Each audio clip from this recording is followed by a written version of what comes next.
You see, when it comes to our prayer, there's a minimum that if you do it, your prayer is good enough. It may not be the best, but it's good. You met the minimum requirements, right?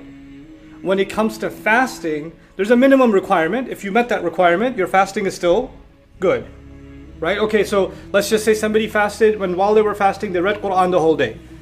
Or they worshipped Allah the whole day. It's a pretty amazing fast. Fast plus all that worship. And somebody else fasted, and the moment the fast started, they passed out. Then they woke up, prayed, passed out again, woke up, prayed, passed out again. And then Maghrib came and they had iftar. They had a coma fast, right? But did they meet the minimum requirements? Yeah, it's not ihsan, it's not the best, but they still fasted. They met the minimum requirement. Somebody, who made wudu, who faced the proper direction, who wore pure clothes and prayed their salah, they met the minimum requirements.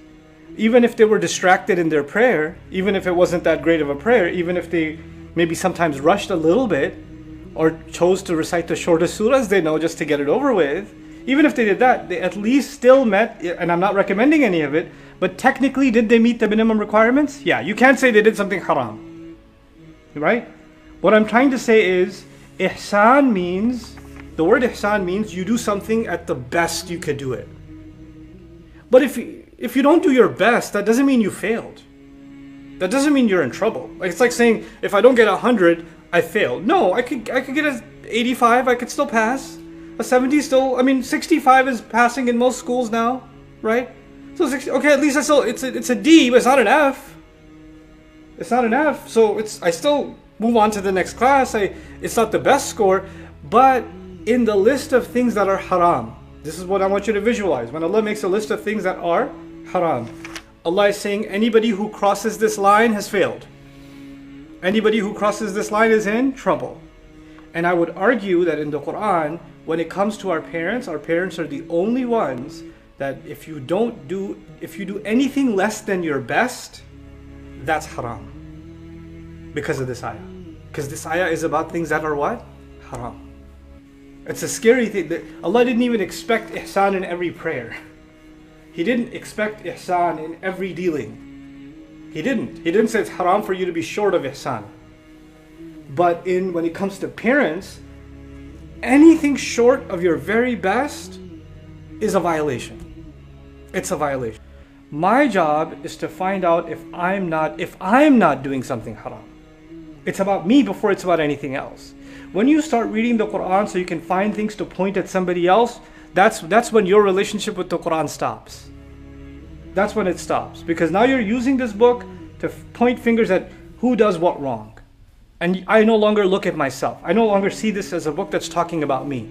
I see this as a book that's talking about everybody else. Somebody came to the Prophet ﷺ and said, who deserves my best behavior? Who should I be the best to? He says, your mother.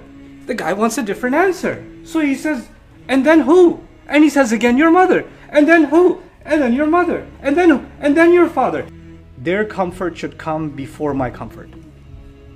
Their needs should come before my needs. I shouldn't feel like I can just drink a glass of water while my mom is thirsty. That's not okay. That's my mom. She deserves ihsan.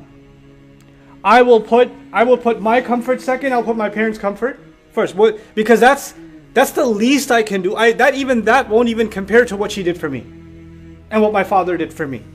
I wouldn't be standing on my 2 feet if it wasn't for the two of them. Doesn't matter what I accomplish. And sometimes the father is a farmer or a taxi driver, or doesn't have, and the son is a PhD. So the son has accomplished a lot more than the father.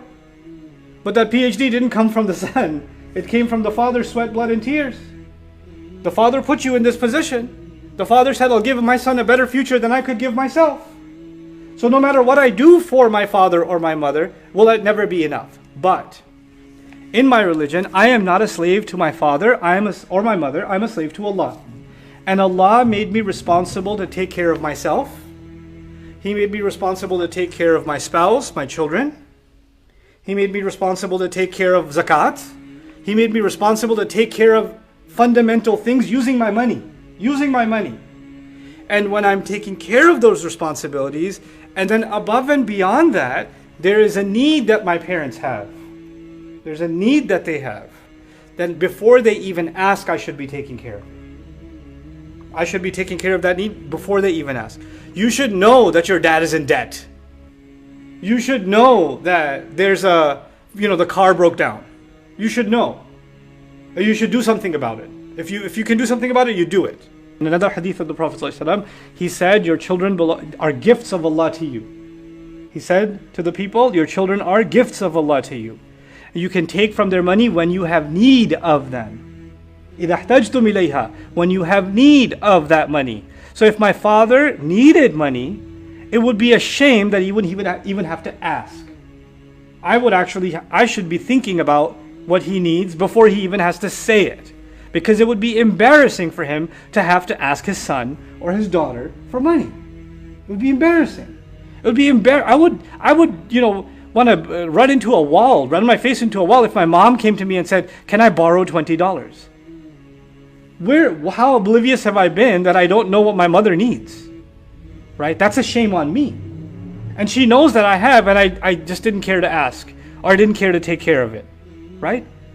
So there are, on the one hand, if you're able to, take care of all of their needs. Put a smile on their face. If you can give them gifts before they even have to ask. But if your parents are asking for things that are not needed, and they're putting you in difficulty, and they're taking money that is the right of someone else, it's the right of your children's education, and now you're compromising your kids' education because they want to get a newer car. It's only a 2016, we need a 2021. That's a luxury. And that education is more of a responsibility. You and I need to have the sense to know which rights and responsibilities come first. But on that day, when all of that stuff is happening, Allah says you'll think about all the things you put in front and all the things you put in the back. But it also means other things. It means you will realize, and I will realize on that day, what was more important and what was less important. Obviously, the things you put in front are more important to you, right? I got to do that first because that's more important to me. I care about that more right now. And the thing that you put later is not as big of a priority. It's not as important to you. So this statement is also about a person will wake up on that day and realize what are the things that they lived, their life showed what was more important, and their life showed to them what was less important. What was more important and what was less important. What should they think about? What should they not think about? When they made a decision, whenever we make a decision, there are things we think about, right? Let's take a simple example, like eating food, right? For a Muslim, we're going to think about, is it halal or not, isn't it? You might think about other things. Is it healthy or not? Is it in line with my diet or not? Is it a good time to eat this or not? Is it expensive or not? Whatever. There are other factors. But the biggest factor for you and me is it permissible or not? Is it halal or not? Number one. But a person could say, well, but it tastes really good. So the halal haram is a second thing. That became mu'akhar. And the taste became muqaddam.